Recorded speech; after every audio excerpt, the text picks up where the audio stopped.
اللہ نے کیا فرمایا؟ جب اللہ کی رحمت تمہیں مل جائے تو خوب خوشیاں منائے. سنی ہو سمجھ گئے؟ قرآن کی آیت کہہ رہی ہے جب تمہارے پاس اللہ کی رحمت آ جائے تو.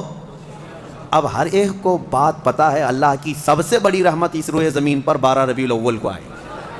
تو اب جو ہماری خوشیاں منانے کا طریقہ ہے وہ قرآن کے مطابق ہے یا نہیں؟ قرآن کے مطابق اللہ نے فرمایا جب اللہ کی رحمت تمہارے پاس آئے تو خوشیاں منو. اچھا، اور دوسری بات وسیلے کے متعلق کہتے ہیں کہ ان کے وسیلے سے دعا مانگنا جائز ہے کہ ناجائز ہے؟ بالکل. قرآن سے میں بتاتا ہوں، یہ بھی 11ویں پارے کی آیت ہے. اللہ فرماتا ہے فقالوا ربنا لا تجعلنا فتنة للقوم الظالمین. یہ پچھلی امتیوں کی دعا اللہ فرما رہا ہے پہلے کے، کہ ان لوگوں نے کہا اے رب ہمارے، اے ہمارے رب، ہم کو ظالم قوم کے لیے آزمائش کا ذریعہ نہ بناؤ، ظالم قوم کے ہاتھ ہمیں مت چھوڑ دیں. ان کی دعائیں وَنَجِّنَا بِرَحْمَتِكَ مِنَ الْقَوْمِ الْكَافِرِينَ. یہ دعا تھی پہلے والوں کی، لیکن قیامت تک آنے والا یہ دعا کر سکتا ہے. قیامت تک آنے والا یہ دعا کرے گا. کیا؟ وَنَجِّنَا بِرَحْمَتِكَ مِنَ الْقَوْمِ الْكَافِرِينَ. اے ہمارے رب، اپنے رحمت کے وسیلے سے، اپنی رحمت کے وسیلے سے ہم کو کافروں سے نجات دے دے. اپنی رحمت کے وسیلے. اور رحمت کون ہے؟ قرآن میں لفظ آیا ہے وَنَجِّنَا بِرَحْمَتِكَ، تیری رحمت کے صدقے، تیری رحمت کے وسیلے سے ہمیں کافروں سے نجات دے دے. قرآن میں خود اللہ نے سکھایا اور خود فرماتا ہے وَمَا أَرْسَلْنَاكَ إِلَّا رحمۃ للعالمین. محبوب آپ تو پوری دنیا بلکہ سارے جہانوں کے لیے رحمت ہے. تو رحمت کا وسیلہ لے کر دعا کرنا قرآن کا حکم ہے. السلام علیکم دوستو، ناظرین کرام، تو کیسے ہیں آپ سبھی لوگ؟ امید ہے آپ لوگ ضرور اچھے سے ہوں گے اور خیریت سے بھی ہوں گے. تو الحمدللہ ابھی ہم سبھی کا بھی ماحول ٹھیک ہے. تو آپ سبھی کے سامنے ایک ویڈیو لے کر آیا ہوں جو مفتی سلمان اظہری صاحب کا ہے. تو میں تھوڑا سا کلپ جو دکھائی دیا ہوں تو میں یہ کہنا چاہتا ہوں کہ ویڈیو تو ہم لوگ اکثر دیکھتے ہی رہتے ہیں، جو آج کل کے ہر مسلمان بھائی بہن کے موبائل میں جو تقریر یا چھوٹی سی شارٹ جو ویڈیو ہوتا ہے اس کا کلپ، یعنی کہ جتنا بھی اسلامک ویڈیو ہے وہ ہر مسلمان بھائی بہن جو ضروری سنتے ہی ہیں، کیونکہ وہ ریلز دیکھتے ہیں اس میں آ ہی جاتا ہے، وہ لوگ سن ہی لیتے ہیں. تو میں ایک اصل بات یہ کہنا چاہتا ہوں کہ یہ کوئی شارٹ ویڈیو نہیں ہے، لانگ ہے ویڈیو. اور اس میں وہی لوگ کلک کرتے ہیں جو اچھے لوگ ہوتے ہیں، جو ایماندار لوگ ہوتے ہیں، جو اسلام کی چیزوں کو فالو کرنا چاہتے ہیں، اسلام کو پسند کرتے ہیں. وہی لوگ اس ویڈیو کو کلک کیے ہیں اور وہی لوگ اس ویڈیو کو دیکھ رہے ہیں، کیونکہ وہ لوگ سوچتے ہیں کہ ہم کو کچھ علم حاصل کرنا ہے. یعنی کہ آپ لوگ اگر اس ویڈیو کو کلک کیے ہیں، اس ویڈیو کو دیکھ رہے ہیں، تو آپ کا اصل مقصد یہ ہے کہ اس سے میں کچھ سیکھوں، یعنی کہ اس سے کچھ میں علم حاصل کروں. اسی لیے آپ سبھی لوگ اس ویڈیو کو کلک کیے. نہیں تو ویڈیو دیکھنے والے بہت سارے ایسے لوگ ہیں جو فالتو کی ویڈیو بھی دیکھتے ہیں، اپنا وقت بھی ضائع کرتے ہیں. تو میں یہ کہنا چاہتا ہوں کہ اگر آپ لوگ اس ویڈیو کو کلک کیے ہیں اور دیکھ رہے ہیں تو سب سے بڑی بات یہ ہوتی ہے کہ کسی بھی علم پر عمل کرنا.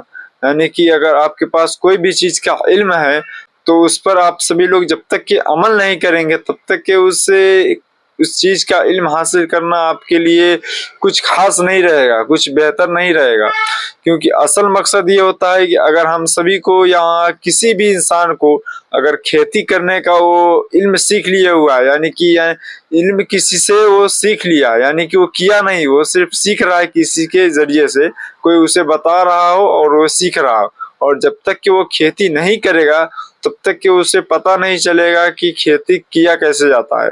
وہ صرف اس کو پتہ رہے گا کہ ایسے ایسے کیا جاتا ہے، لیکن جب تک یہ کرے گا نہیں تب تک کہ اسے کچھ فائدہ نہیں ہوگا. تو اسی وجہ سے میں ایک ویڈیو لایا ہوں جو آپ لوگ اس میں جو حضرت مفتی سلمان اظہری صاحب جو بھی بیان اس میں کریں گے آپ لوگ سنیں گے تو اس سے آپ لوگوں کو تو بہت چیز سیکھنے کو ملے گا ہی، لیکن جو وہ سیکھنے کو ملے گا اس پر آپ لوگ کوشش کریے گا کہ عمل کرے. اور اسے ان لوگوں کے پاس شیئر ضرور کریے گا جو اس طرح کا ویڈیو سے غافل رہتے ہیں، اس طرح کا ویڈیو ان کے پاس نہیں جا پاتا ہے اور نہیں دیکھ پاتے ہیں. ان لوگوں کے پاس اس طرح کا ویڈیو کوشش کریے گا کہ شیئر کرے تاکہ وہ بھی اس طرح کا ویڈیو دیکھے اور کچھ ان کے دل میں نرمی پیدا ہو اور کچھ وہ اسلامک چیزوں سے محبت کرنے لگے اور اسلام کو اچھے سے فالو کرنے لگے۔ تو بنا دیری کیے میں اس ویڈیو کو آپ کے سامنے پیش کر رہا ہوں، تو اس ویڈیو کو آپ سبھی لوگ لاسٹ تک ضرور دیکھیے گا۔ تو اسٹارٹ کرتے ہیں اس ویڈیو کو۔ تھے وہ بتوں کو اپنے ہاتھوں سے تراشتے تھے، پتھروں کو، اور اس کی پوجا کرتے تھے، اور ابراہیم علیہ السلام بچپن سے ہی لوگوں کو منع کرتے تھے، اور انہیں یوں فرماتے کہ تمہیں کیا ہو گیا کہ تم ان پتھروں کے پاس رہتے ہو، ما هذه التماثيل التي انتم لها عاكفون، یہاں تم اعتکاف کیے بیٹھے رہتے ہو پتھروں کے سامنے۔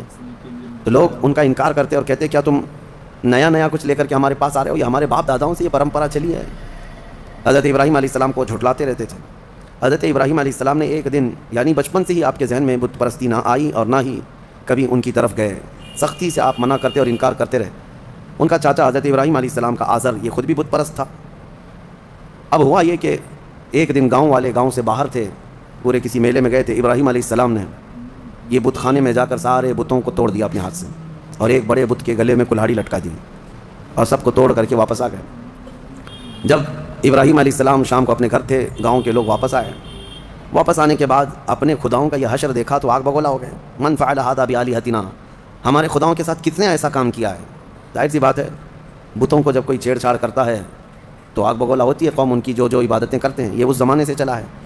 اور جب لوگوں نے دیکھا کہ سب ٹوٹے پوٹے گرے ہوئے ہیں، پوچھا کہ کس نے کیا ہوگا یہ، تو لوگوں نے آپس میں کہا ایک لڑکا ہے ہمارے گاؤں میں جس کا نام ابراہیم ہے، اسی نے کیا ہوگا۔ بادشاہ وقت جو تھا اس وقت، نمرود کے پاس یہ مقدمہ لے جایا گیا، اور پھر سارے لوگوں نے کہا کہ اب یہ مقدمہ سزا کے بغیر حل نہیں ہوگا، بلاؤ ابراہیم کو، کہاں ہے؟ ابراہیم علیہ السلام جوان تھے، بلایا گیا، پوچھا گیا کہ کیا کیا تم نے ان کے ساتھ، یہ سارے ہمارے خداؤں کے ساتھ کیا کیا؟ تو ابراہیم علیہ السلام نے کہا ان کے بڑے نے کیا ان کے ساتھ۔ پوچھا تم اکیلے گاؤں میں تھے، کس نے کیا یہ؟ تو ابراہیم علیہ السلام نے کہا ان کے بڑے نے کیا، کیونکہ ایک بڑا بت ویسے ہی چھوڑ دیا تھا انہوں نے، اس کے گلے میں کلہاڑی ڈال کر، اور باقی سب چھوٹوں کو سلا دیا تھا۔ تو بڑا جو کھڑا تھا، ابراہیم علیہ السلام نے کہا ان کے بڑے نے کیا ان کے ساتھ، جبکہ وہ مراد لے رہے تھے ان کا بڑا تو میں ہی ہوں، ان کے دل میں یہی تھا کہ ان کا بڑا میں ہی ہوں۔ تو پھر اس کے بعد ابراہیم علیہ السلام نے ان سے کہا تم مجھ سے کیوں پوچھتے ہو، ایک تو ابھی بھی کھڑا ہے نا، اسی سے پوچھ لو، باقی تمہارے چیلوں کو کس نے گرایا، کس نے عمارت گرایا ہے، ایک تو ابھی بھی کھڑا ہے۔ تو اور آگ بگولا ہوئے، استہزاء مذاق سن کر کے، اور کہنے لگے کیا ہم ان سے بات کریں گے، وہ بات نہیں کر سکتے ہیں؟ تو ابراہیم علیہ السلام نے کہا اف لکم ولما تعبدون من دون اللہ افلا تعقلون، تف ہے تم پر، افسوس ہے تم پر، اللہ کے سوا دوسرے کی عبادت کرتے ہو، کیا عقل نہیں رکھتے؟ ایسے کی عبادت کرتے ہو جو نہ تمہیں نفع دے سکتا ہے نہ نقصان دے سکتا ہے۔ یہ ابراہیم علیہ السلام نے ان کو کہا، تو وہ اتنے آگ بگولا ہوئے، اتنے غصے میں آئے کہ سبوں نے کہا حرقوہ، ابراہیم کو آگ میں جلاؤ، ایسے نہ چھوڑو، آگ میں جلاؤ۔ وانصروا آلہتکم ان کنتم فاعلین، پھر اپنے اپنے خداؤں کی مدد کرو۔ سارے لوگ اعلان کرنے لگے دیکھو ہمارے خداؤں کے ساتھ اس نے ایسا کیا۔ حیرت کی بات ہے کہ خداؤں کو توڑ مارا ہے انہوں نے، اور ان کے بندے سزا دے رہے ہیں، اور خدا کچھ نہیں کر رہا ہے ان کا، جس کو مارا وہ کچھ نہیں کر رہا ہے، اور جو پوجا کرنے والے ہیں وہی سزا دینا چاہتے ہیں۔ میرے عزیزو، یہاں رک کر کے ایک بات عرض کرنا چاہتا ہوں۔ ابراہیم علیہ السلام کی آل میں، جیسے کہ اس سے قبل کی تفسیر میں بھی میں بتایا، تاریخ یاد کرو، ایک کرنٹ سچویشن میں آپ کو بتاؤں، دوگلی پالیسی۔ ابراہیم علیہ السلام کے ایک بیٹے اسحاق علیہ السلام ہیں، ان سے پوری بنی اسرائیل ہیں، جو آج یہودی بھی ہیں، یہ اپنے آپ کو بنی اسرائیل کہتے ہیں۔ اور دوسرا پورا عرب، میرے آقا صلی اللہ علیہ وسلم اور پورا عرب، یہ بنی اسماعیل ہے۔ یہ کیا ہے؟ دو باتیں یاد رکھیں، کیونکہ ابھی ایک نیا شوشہ چھوڑا جا رہا ہے، ایک نئی بات آئی ہے، وہ میں آپ کے سامنے رکھ رہا ہوں، ایک بنی اسرائیل اور ایک بنی اسماعیل۔ ابھی جو ہے انہوں نے ایک نیا وہ شروع کیا ہے امریکہ میں، سعودیوں کو، اماراتیوں کو، بحرینیوں کو لبھانے کے لیے، کہ ہم لوگ جو ہے نا کزن ہیں، ہم لوگ جو ہیں کزنس ہیں، یعنی ابراہیم علیہ السلام کے بیٹے کی اولاد ایک اسحاق علیہ السلام کے، اور یہ اسماعیل علیہ السلام کے، اور دونوں ریلیجین کو، یعنی اسلام کو اور جیوز جتنے ہیں اور عیسائی ہیں، یہ سب آپس میں یہ کہہ رہے ہیں کہ بھائی بھائیوں کا دین ہے، سب کا دین ایک ہی ہے اوپر جا کر کے۔ تو یہ شوشہ چھوڑا، اور یہ میں آپ کو ایسی بات نہیں کر رہا ہوں، ابھی اس پر بڑے بڑے سیمینار اور کانفرنسیں ہو رہی ہیں، سعودی بھی اس بات پر اب متفق ہونے جا رہے ہیں کہ ہم سب دین ابراہیمی پر جمع ہو جاتے ہیں، جتنے ابراہیم علیہ السلام کے دین پر تھے سب جمع ہو جائیں گے ہم، اس میں یہودی بھی آ گئے، عیسائی بھی آ گئے، مسلمان بھی آ گئے۔ لیکن حقیقی بات یہ ہے کہ دین ابراہیمی پر اگر کوئی آج قائم ہے تو وہ صرف امت محمدیہ ہے، مصطفیٰ کریم صلی اللہ علیہ وسلم کی یہ امت مسلمان قائم ہے، کیونکہ ابراہیم علیہ السلام کے متعلق قرآن میں جگہ جگہ اللہ نے فرمایا کہ ان ابراہیم کان امۃ قانتا للہ حنیفا، وہ دین حنیف، دین حنیف کہتے ہیں سیدھے دین پر قائم تھے، سیدھے راستے پر، شرک میں مبتلا نہیں تھے ابراہیم علیہ السلام۔ دو خداؤں کا ذکر، ابراہیم علیہ السلام کا جو دین تھا وہ یہی دین ہے جس پر آج ہم عمل پیرا ہیں۔ اب یہ جو کزنس کا مطلب آیا ہے، یہ اس بات کے لیے بھی آیا ہے کہ بیت المقدس کے لیے کیوں لڑ رہے ہو، کیوں لڑ رہے ہو؟ یہودیوں کے ہاتھ میں ہے نا، عربوں کو چپ بٹھانے کے لیے، کہ تمہارے ہاتھ میں مکہ ہے، مدینہ ہے، تمہارے کزنس کے ہاتھ میں بیت المقدس ہے۔ تو چچا بھتیجے یعنی چچیرے بھائیوں کے درمیان اگر کوئی چیز رہ جائے تو کیا فرق پڑتا ہے؟ انہوں نے اس طرح سے اس کو ڈائیورٹ کر دیا ہے، چچیرے بھائیوں کی لڑائیاں ہیں۔ خیر یہ ایک مسئلہ اپنی جگہ پر۔ اب میں آتا ہوں ہمارے یہاں کے اندھ بھکتوں کے لیے جو یہودیوں کی چاٹتے ہیں اور ان کو اپنا آقا و ماوا تسلیم کرتے ہیں، اسرائیل کے گلے سے گلے لگتے ہیں، ہمارے صاحب بھی جا کر کے گلے لگتے ہیں۔ آپ کو پتہ اسرائیل کے پرائم منسٹر سے بڑی گہری دوستی ہے، لیکن ان کو پتہ نہیں اسرائیل کے سارے لوگ بتوں کو توڑتے ہیں، بتوں کی پوجا نہیں کرتے۔ وہ یہودی ہے نا، تو یہ ان سے پوچھیں کہ تمہارے باپ داداؤں میں سے یا خاص طور پر ابراہیم علیہ السلام نے تو بتوں کو توڑ مارا تھا، تو یہ وہاں پر نہیں سوال کریں گے کیونکہ یہودی ہیں، پاور ان کے پاس ہے، تو گلے لگ جاؤ، جہاں جہاں پاور دکھے گا وہاں پر گلے لگ جاؤ، اور جہاں غریب ہیں وہاں گائے کا پیشاب یاد آئے گا، وہی پورے جنگ کا ذریعہ بن جاتا ہے۔ ہاں بیسک وجہ یہاں پر بن جاتی ہے۔ بہرحال یہ دغلی پالیسی ہے۔ ان لوگوں سے تمہاری دوستی کیسے ہو سکتی ہے؟ میں ان لوگوں سے کہتا ہوں، آئیڈل ورشپرز جتنے بھی ہیں، ان کی دوستی ان سے کیسے ہو جاتی ہے جو یہودی ہیں یا عیسائی ہیں؟ وہ بالکل بتوں کی پوجا نہیں کرتے اور وہ بتوں کو توڑتے ہیں، اور ان کی کتابوں میں موجود ہے، یہودیوں کی کتابوں میں بھی، کہ بتوں کو جہاں پاؤ وہ توڑ دیا گیا ہے۔ حضرت ابراہیم علیہ السلام کا یہ واقعہ موجود ہے، تو پھر ان کی دوستی کیسے ہے؟ مجھے حیرت ہوتی ہے۔ کسی نے ابھی پھر سے وہ پاکھنڈی گستاخ رسول کی بک سن کر کے مجھ سے کہا کہ وہ پھر کہہ رہا ہے کہ ان کو فتح کرنا ہے، ساری دنیا میں ان کا دھرم قائم کرنا ہے، صرف اور صرف جو ہے بابری مسجد پر کافی نہیں ہے، وہ کہہ رہا ہے مکیشور بھی حاصل کرنا ہے۔ مکیشور، مکہ مکرمہ اور خانہ کعبہ کو کہہ رہے ہیں کہ وہ ایک بہت بڑے دیوتا کا مندر تھا، وہاں پر پتہ نہیں تھا، اور گنگا جل جو ہے وہ وہاں پر بھی زمزم کے روپ میں بہہ رہی ہے۔ کہاں سے کہاں توڑ مروڑ کر کے کس کی گردن کس کو بٹھاتے ہو؟ عادت سی ہے، کبھی ہاتھی کو توڑ کر کسی پہ بٹھا دو، عادت سی ہے۔ ارے کہاں زمزم اور کہاں تم کی اصاف اور نائلہ دو بت تھے مکہ میں۔ یہ صفا اور مروہ جو پہاڑیاں ہیں نا، اس پہ کیا تھا؟ صفا پہ ایک بت تھا، مروہ پہ ایک بت تھا، اصاف اور نائلہ۔ یہ دو کون تھے پتہ ہے؟ تاریخ میں یہ بتایا گیا یہ دونوں دو عاشق تھے قبیلہ بنو جرہم کے، اور ایسے کہ یہ چھپ چھپ کر کے اپنے خاندانوں سے گناہ بھی کرتے تھے، زنا بھی کرتے تھے، اور ان کے خاندان والوں نے جب دونوں پر پابندی لگا دی تو ایک بار یہ حج کے قافلے میں آئے اور خانہ کعبہ کے پاس بھی انہوں نے بدکاری کی کوشش کی۔ ابھی کوشش کر رہے تھے تب اللہ تبارک و تعالیٰ نے ان پر عذاب نازل فرمایا اور ان کے پورے جسم پتھر کے بن گئے تھے۔ تو برسوں تک ان کے اسی جسم کو لوگ کھڑا کرتے تھے اور ان پر جوتیاں مارتے تھے۔ پھر دھیرے دھیرے شیطان لوگوں کے دلوں میں یہ بات ڈالنے لگ گیا کہ یہاں جو بھی صفا مروہ پر صحیح کرتا ہے ان کو چھو کر کے جانا ہے۔ کچھ لوگ چھونے لگے، بعد میں پھر پوجنے لگ گئے، پھر نبی پاک صلی اللہ تعالیٰ علیہ وسلم نے ان کو بھی توڑ کر پھینک دیا۔ یہ تاریخ تھی۔ جو خانہ کعبہ کی طرف برائی کا ارادہ کیا وہ دھسا دیا جائے گا قیامت تک بھی۔ جسے اگر یہاں بیٹھ کر کے بہت شوق ہے تو نکلو اپنے گوفے میں اور جاؤ، اور پھر دیکھو اللہ تبارک و تعالیٰ کے عذاب کس طرح سے تم پر برستے ہیں۔ اللہ کریم اپنے خانہ کعبہ کی ہر زمانے میں حفاظت فرمائے گا۔ میں بات عرض کر رہا تھا، ابراہیم علیہ السلام نے بتوں کو توڑ دیا تھا، اب ان کے لیے ایک آگ جلائی گئی، بہت بڑی آگ جلائی گئی جس کے شعلے آسمان سے باتیں کرتے تھے۔ ابراہیم علیہ السلام کو منجنیق میں رکھ کر کے اس آگ میں ڈال دیا گیا، اور اللہ کا حکم آیا جو آج ہم نے تلاوت کیا، قلنا یا نار کونی بردا وسلاما علی ابراہیم، ہم نے کہا اے آگ ابراہیم پر ٹھنڈی ہو جا۔ اللہ کا یہ حکم تھا۔ روایت میں اس وقت دنیا میں جہاں جہاں آگ جل رہی تھی سب ٹھنڈی ہو گئی۔ حکم تھا ایک آگ کو، لیکن دنیا میں جہاں آگ بھی جلی تھی سب ٹھنڈی ہو گئی۔ ابراہیم علیہ السلام اس آگ میں کئی دن تک رہے، گھنٹہ دو گھنٹہ نہیں، کئی دن تک رہے۔ جب آگ ٹھنڈی ہو گئی ابراہیم علیہ السلام اس راکھ سے اپنے کپڑے جھاڑتے ہوئے باہر تشریف لائے۔ کچھ بھی نہیں ہوا تھا، کیونکہ اللہ تبارک و تعالیٰ جس کی حفاظت فرمائے۔ ابراہیم علیہ السلام کو آگ نہ جلائی۔ پھر لوگوں نے جب یہ دیکھا معجزہ تو آپ پر ایمان لے آئے۔ پھر حضرت ابراہیم علیہ السلام وہ عراق کا شہر بابل ترک کر دیا، وہاں سے نکل کر کے پھر آپ مصر تشریف لائے، فلسطین کی سرزمین جو اس وقت مصر کا حصہ ہوا کرتی تھی، وہاں پھر آپ رہنے لگے۔ اور پھر حضرت اسماعیل علیہ السلام، اسحاق علیہ السلام کی پیدائش کا جو معاملہ آگے بڑھا، وہ پھر اس اپنے وطن کو ترک کرنے کے بعد ابراہیم علیہ السلام کا جو اصلی شہر ہے وہ بابل ہے، جس کو بیبیلون کہا جاتا ہے۔ عراق میں آج بھی وہ شہر ہے، دنیا کی سب سے پرانی سٹی، اولڈسٹ سٹی جس کو کہتے ہیں بیبیلون، بابل ہے وہ ابراہیم علیہ السلام کی پیدائش کا مقام ہے۔ تو بہرحال ابراہیم علیہ الصلوۃ والتسلیم کے ساتھ یہ چیزیں پیش آئی۔ اس کے بعد پھر ان کی زندگی کا اور بھی طویل واقعہ 23ویں پارے میں انشاءاللہ عرض کروں گا۔ اس پارے میں حضرت ایوب علیہ السلام کے متعلق بھی ذکر آیا ہے، حضرت یونس علیہ السلام کا بھی، کہ یونس علیہ السلام مچھلی کے پیٹ میں جب گئے تھے تو اللہ فرماتا ہے وَذَنُّونِ إِذْ ذَهَبَ مُغَاضِبًا فَظَنَّ أَن لَّن نَّقْدِرَ عَلَيْهِ فَنَادَىٰ فِي الظُّلُمَاتِ أَن لَّا إِلَٰهَ إِلَّا أَنتَ سُبْحَانَكَ إِنِّي كُنتُ مِنَ الظَّالِمِينَ۔ یونس علیہ السلام نے ان اندھیریوں میں پکارا تھا، مولا تیرے سوا کوئی معبود نہیں، تجھے بلندی ہو، پاکی ہو، میں آگے بڑھ جانے والوں میں سے ہو گیا۔ تو اللہ تبارک و تعالیٰ فرماتا ہے ہم نے ان کی دعا قبول کر لی اور ان کو غم سے آزاد کر دیا۔ 3 نبیوں کا ذکر ایسا ہے کہ جنہوں نے جیسے ہی پکارا اللہ نے فوراً ان کی دعا قبول کی۔ ایک ایوب علیہ السلام، تینوں کے جملے سن لیجیے، تینوں کے جملے۔ ایوب علیہ السلام کو آزمائش میں مبتلا کیا گیا تو سخت بیمار ہوئے تھے، انشاءاللہ وہ 23ویں پارے میں ان کا تفصیلی ذکر آئے گا۔ بہت سخت آزمائش میں مبتلا تھے، جسم پورا بیمار۔ اس وقت انہوں نے جب ان کی زبان کٹ گئی تھی تو یہ جملہ کہا تھا وَأَيُّوبَ إِذْ نَادَىٰ رَبَّهُ أَنِّي مَسَّنِيَ الضُّرُّ وَأَنتَ أَرْحَمُ الرَّاحِمِينَ۔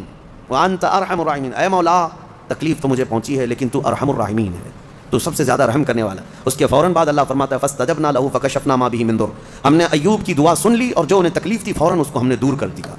یہ ایوب علیہ السلام کی سن لی، ادھر یونس علیہ السلام کی سن لی۔ یونس علیہ السلام کا جملہ کیا تھا؟ لا الہ الا انت سبحانک انی کنت من الظالمین، اس کو اسم اعظم بھی کہا گیا ہے، بہت تیز دعائیں قبول ہوتی۔ تیسرے نبی کا ذکر ہے حضرت زکریا علیہ السلام، اولاد نہیں تھی، بڑھاپا آ گیا تھا، تب انہوں نے یہ کہا تھا ربی لا تذرنی فردا وانت خیر الوارثین، اے میرے رب مجھے تنہا مت چھوڑ، مجھے اکیلا مت رکھ، تو بہترین، تو خیر الوارثین ہے، بہتر وارث دینے والا ہے، سب کا بہترین وارث تو ہی ہے۔ تو یہ دعا حضرت زکریا علیہ السلام کے اللہ کو پسند آئی، اے اللہ مجھے اکیلا مت چھوڑ، تو خیر الوارثین ہے۔ اللہ فرماتا ہے فاستجبنا له ووهبنا له یحییٰ، ہم نے زکریا کی دعا سن لی اور فوراً ان کو یحییٰ علیہ السلام کی شکل میں بیٹا عطا کیا۔ تین دعائیں میں نے آج آپ کو بتائی ہیں، ایک ایوب علیہ السلام کی، ایک یونس علیہ السلام کی، ایک زکریا علیہ السلام کی۔ ایوب علیہ السلام نے بیماری میں دعا کی، یونس علیہ السلام نے اندھیریوں میں دعا کی، زکریا علیہ السلام نے بے اولاد ہونے پر دعا کی۔ یہ تینوں معاملات ہماری زندگیوں میں آتے ہیں، کوئی بے اولاد ہے، کوئی پریشان حال ہے اور کوئی بیمار ہے۔ یہ تین دعائیں یاد رکھیں، اللہ نے فوراً ان آیتوں کے بارے میں فرمایا، ان کی آیتوں کے بعد فرمایا، ہم نے فوراً قبول کیا ان کی باتوں کو، فوراً قبول کیا۔ یقیناً اللہ تبارک و تعالیٰ آج بھی قبول کرنے والا ہے۔ اور ایک آیت اللہ تعالیٰ نے اس بارے میں ارشاد فرمائی، مولا کریم فرماتا ہے کہ یہ سب نبیوں کے ذکر کے بعد یہ سورہ جہاں ختم ہونے کو آیا، آخر میں جہاں سورہ ختم ہونے کو آیا، اخیر سورہ میں رب تبارک و تعالیٰ آخری نبی کے بارے میں فرماتا ہے وما ارسلناک الا رحمۃ للعالمین، محبوب ہم نے آپ کو سارے جہانوں کی رحمت بنا کر بھیجا ہے، رحمت بنا کر بھیجا ہے۔ رحمت کا مطلب کیا ہے؟ رحمت جس کے ذریعے سے خوشیاں ملے، جس کے ذریعے سے مشکلات حل ہوں، جس کے ذریعے سے اللہ تعالیٰ تمہاری مصیبتوں کو دور کرے، وہ رحمت ہے۔ ماں بیٹے کے لیے رحمت ہے، باپ بیٹے کے لیے رحمت ہے، یہ سب رحمتیں ہیں۔ اور اللہ تعالیٰ کی سب سے بڑی رحمت اس دنیا میں کوئی ہے تو وہ محمد رسول اللہ کی ذات صلی اللہ علیہ وسلم، وہ سب کے لیے رحمت ہے، وہ سب کے لیے رحمت ہے۔ حتیٰ کہ آپ کو میں بتاؤں، زمین و آسمان اس بارے میں لڑائیاں کرتے ہیں، زمین اور آسمان۔ اعلیٰ حضرت نے اس کو اپنے نعت میں لکھا ہے، خم ہو گئی پشت فلک استان زمین سے، یعنی آسمان بہت اپنی ڈینگے، یعنی اپنی بڑائیاں بتا رہا تھا کہ مجھ میں چاند ہے، مجھ میں ستارے ہیں، مجھ میں سورج ہے، یہ سارے بڑے بڑے سٹارز آسمان اپنے اندر رکھتا ہے۔ تو زمین نے ایک ہی تانا دیا تھا، ایک تانا دیا تھا۔ اعلیٰ حضرت فرماتے ہیں خم ہو گئی پشت فلک، یعنی آسمان کی پیٹھ جھک گئی اس تانے زمین سے، زمین کے اس تانے کو سن کر۔ خم ہو گئی پشت فلک اس تانے زمین سے، سن ہم پہ وہ سرور دو عالم ہے، وہ رتبہ ہے ہمارا۔ ہمارے اوپر تو چاند سورج سارے جس سے فیض پاتے ہیں وہ محمد رسول اللہ زمین میں ہے۔ میرے عزیزوں آپ کو میں بتاؤں، رسول پاک صلی اللہ تعالیٰ علیہ وسلم ملائکہ کے لیے رحمت ہیں کہ نہیں؟ میں آپ سے کچھ سوالات کر رہا ہوں۔ اور اللہ کے کئی عالم ہیں، عالم یعنی کئی دنیا ہیں، کئی جہاں ہیں، ہاں وہ ہر عالم کے لیے ہیں رحمت ہیں، وہ ملائکہ کے لیے رحمت ہیں، جنات کے لیے رحمت ہیں، نباتات کے لیے رحمت ہیں، جتنے اللہ تعالیٰ کی مخلوقات ہیں سب کے لیے کیا ہے میرے مصطفیٰ؟ رحمت ہیں۔ شاعر نے بڑے اچھے انداز میں کہا ہے وہ ہر عالم کی رحمت ہیں، کسی عالم میں رہ جاتے یا ان کی مہربانی ہے کہ یہ عالم پسند آیا، یا ان کی مہربانی ہے کہ یہ عالم پسند آیا۔ میرے عزیزو یہ قربان جاؤ میرے مصطفیٰ کریم کے اس روئے زمین پر کہ آقا ہمارے درمیان میں ہے، ورنہ وہ ملائے اعلیٰ میں رہتے، وہ فرشتوں کے درمیان رہتے، وہ جنتی حوروں کے درمیان رہتے، لیکن مولا رسول کریم صلی اللہ تعالیٰ علیہ وسلم کو ہمارے درمیان میں رکھا، یہ حضور کی اپنی پسند تھی اپنی امت کے ساتھ رہنے۔ اور یہ بھی میں آپ کو بتا دوں، قیامت کے دن کیا میرے نبی صلی اللہ تعالیٰ علیہ وسلم پچھلی امتوں کے لیے رحمت نہیں ہوں گے؟ آدم علیہ السلام سے لے کر عیسیٰ علیہ السلام تک کے ہر امتی کے لیے حضور رحمت ہے، سب کے لیے رحمت ہے، سب کا حساب حضور کی شفاعت کے بعد ہونا ہے۔ لیکن اس کے باوجود میرے آقا صلی اللہ علیہ وسلم قیامت کے دن اگر کہیں نظر آئیں گے تو وہ اپنے امتیوں کے بیچ میں نظر آئیں گے، ہمارے درمیان نظر آئیں گے۔ لوگ نبی پاک صلی اللہ تعالیٰ علیہ وسلم کے ارد گرد ہوں گے۔ عزیزان گرامی وقار، اب یہاں پر ایک بات میں عرض کرتا ہوں، ایک آیت میں پڑھتا ہوں، آپ خود سمجھ جائیں گے۔ 11ویں پارے میں یہ آیت گزر چکی ہے، میں ترجمہ بتاتا ہوں اور کس کی طرف اشارہ ہے آپ خود سمجھ لیں گے، پڑھے لکھے لوگ ہیں۔ اللہ فرماتا ہے قل بفضل اللہ وبرحمتہ فبذلک فلیفرحوا، یہ آیت کا ایک حصہ میں نے تلاوت کیا۔ اے محبوب آپ فرما دیں، آیت کا ترجمہ میں کر رہا ہوں، آپ فرما دیں کہ جب اللہ کا فضل تمہیں ملے، لوگوں کو اللہ کا فضل ملے یا اللہ کی رحمت آئے تو خوب خوشیاں مناؤ۔ اللہ نے کیا فرمایا؟ جب اللہ کی رحمت تمہیں مل جائے تو خوب خوشیاں منائے۔ سنی ہو سمجھ گئے؟ قرآن کی آیت کہہ رہی ہے جب تمہارے پاس اللہ کی رحمت آ جائے تو، اب ہر ایک کو بات پتہ ہے اللہ کی سب سے بڑی رحمت اس روئے زمین پر 12 ربیع الاول کو آئی، تو اب جو ہماری خوشیاں منانے کا طریقہ ہے وہ قرآن کے مطابق ہے یا نہیں؟ قرآن کے مطابق اللہ نے فرمایا جب اللہ کی رحمت تمہارے پاس آئے تو خوشیاں مناؤ۔ اچھا، اور دوسری بات وسیلے کے متعلق کہتے ہیں کہ ان کے وسیلے سے دعا مانگنا جائز ہے کہ ناجائز ہے؟ بالکل، قرآن سے میں بتاتا ہوں، یہ بھی 11ویں پارے کی آیت ہے۔ اللہ فرماتا ہے فقالوا ربنا لا تجعلنا فتنة للقوم الظالمین، یہ پچھلی امتیوں کی دعا اللہ فرما رہا ہے۔ پہلے کہ کہ ان لوگوں نے کہا اے رب ہمارے، اے ہمارے رب، ہم کو ظالم قوم کے لیے آزمائش کا ذریعہ نہ بنا، ظالم قوم کے ہاتھ ہمیں مت چھوڑ دیں۔ ان کی دعائیں وَنَجِّنَا بِرَحْمَتِكَ مِنَ الْقَوْمِ الْكَافِرِينَ، یہ دعا تھی پہلے والوں کی، لیکن قیامت تک آنے والا یہ دعا کر سکتا ہے، قیامت تک آنے والا یہ دعا کرے گا کیا؟ وَنَجِّنَا بِرَحْمَتِكَ مِنَ الْقَوْمِ الْكَافِرِينَ، اے ہمارے رب اپنے رحمت کے وسیلے سے، اپنی رحمت کے وسیلے سے ہم کو کافروں سے نجات دیتے، اپنی رحمت کے وسیلے۔ اور رحمت کون ہے؟ قرآن میں لفظ آیا ہے وَنَجِّنَا بِرَحْمَتِكَ، تیری رحمت کے صدقے، تیری رحمت کے وسیلے سے ہمیں کافروں سے نجات دے دے۔ قرآن میں خود اللہ نے سکھایا اور خود فرماتا ہے وَمَا أَرْسَلْنَاكَ إِلَّا رَحْمَةً لِلْعَالَمِينَ، محبوب آپ تو پوری دنیا بلکہ سارے جہانوں کے لیے رحمت ہے۔ تو رحمت کا وسیلہ لے کر دعا کرنا قرآن کا حکم ہے۔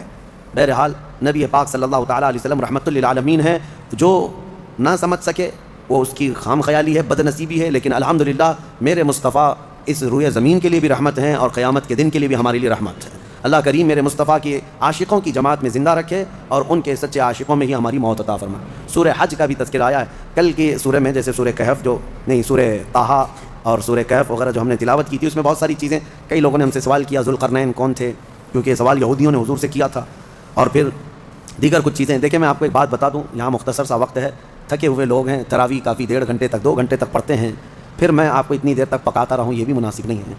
میں یہ چاہتا ہوں کہ مختصر انداز میں آپ کو جو اہم پیغامات ہیں وہ مل جائیں۔ پوری تفسیر سننا ہے تو پھر تفسیر آپ کو پڑھنا بھی چاہیے، میں پوری تفسیر تھوڑی نہ بیان کروں۔ اور آپ کو پتہ ہوگا ہم تفسیر کر رہے تھے، تقریباً 7 سال میں نے تفسیر کیا الحمدللہ، 7 سال میں صرف ہمارے 5 پارے ہوئے تھے قرآن کی تفسیر کے، 5 پارے بھی میں نے پورے مکمل نہیں کیے، 5 پارے اخیر تک پہنچا تھا جس کے لیے ہمیں 7 سال لگ گئے تھے، بلکہ اس سے زیادہ ہی لگ گئے تھے۔ تو آپ اندازہ کریں کیا میں یہ 30 دنوں کے اندر پورے قرآن کی تفسیر کر سکوں گا؟ بس پورے پارے کے اندر جو اہم پیغام ہوتا ہے، کوئی اہم واقعہ ہوتا ہے، وہ عبرت کے لیے آپ کے سامنے رکھ دیا جاتا ہے۔ اللہ تعالیٰ انہی پیغامات کے ذریعے سے ہمارے دلوں میں انقلاب پیدا فرمائے۔ کیا یہ بہتر ہوگا کہ قرآن کا اثر لے کر اس رمضان میں بندہ بدل جائے؟ انشاءاللہ اس کے لیے رحمت ہی رحمت ہے۔ آج میں وقت سے اور بھی تھوڑا پہلے ہی ختم کر رہا ہوں، اس لیے کہ آج ہماری تنظیم الامان کی جانب سے غربا اور مساکین کے لیے جو ہر سال تقسیم کیا جاتا ہے کچھ راشن وغیرہ، وہ تقسیم کا معاملہ ہے، مجھے جانا ہے، اس کے لیے میں آج تو امید ہے آپ سبھی کو یہ ویڈیو کافی اچھا لگا ہوگا جو ابھی آپ کے سامنے میں پیش کیا ہوں مفتی سلمان اظہری صاحب کا بیان۔